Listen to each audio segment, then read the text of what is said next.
Ronde amatuka make maiga yegati y'abajumbe hase Omoswada Bw'Echibesa bomwaka oiga gwitigwa ase ebunge henene nigo bono hegati y'abajumbe banyare ko bakena kwegerege mbogero kyabo kyugwaka ikura yo gwitia Omoswada uyo mujumbe wense mo ebunge ogenya Mheshimiwa David OCHIENG niga esokire na goteba Omoswada Bw'Echibesa bomwaka oiga nigore OMUYA na nigore ngete ko mukonya omwananchi o kawaida na gokonya ensi ya Kenya kwenyora ibango irachiko kwa nyemeri au kogendra yamagendro na boigo yogo kina chisekta au.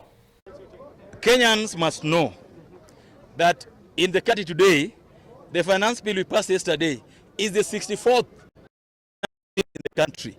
So we have 63 other finance acts that exist. Finance acts have passed a year under our law. Okay? It is people who are used to giving false information, misinformation, who want to do politics with the finance bill, that think a finance bill is a bad thing. A finance bill, like in this financial year, this finance bill we passed yesterday, we're giving relief to Kenyans.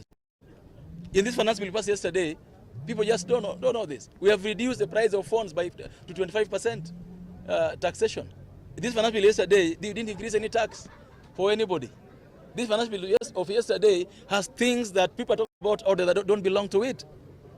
The finance bill passed yesterday is to make KRA be able to collect more money by simplifying KRA procedures, by making work easier for us. Finance bill passed yesterday says that if you are a landlord in Ukwala and you live in America, we don't want you to be having land in Ukwala, receiving rent in Ukwala, money goes to you in America and you don't pay tax here. You want you to continue paying tax here even as you live, because your land is here. Your tenant is here. We don't want you, hata ukipata kwa M-Pesa tunataka hiyo tax lazima tuchukue ndio ijenge nchi yetu hii. Okay? Our finance bill is giving relief to those who have mortgages. Those who run small businesses and are taking mortgages, we have relief in it. This finance bill is one of the best finance bills ever passed in the history of this country. And so, finance bill don't become bad because Ruto is president. And Kenyans must get to know that we will not accept entitlement. People who, in the last 2 years, 3 years, finance bills, now saying because Ruto's turn, they'll oppose it as long as it's a finance bill, even if it's good. It's a wrong mentality. It's not the way you run a country. Siaya County, the governor left his job. Doesn't know what's happening in Siaya. Workers have not been paid. People are being beaten when they ask for their rights. Now, how can Orengo be asking for people to go to the streets when Orengo himself got goons last year to beat nurses, to beat hospital staff demanding for their rights?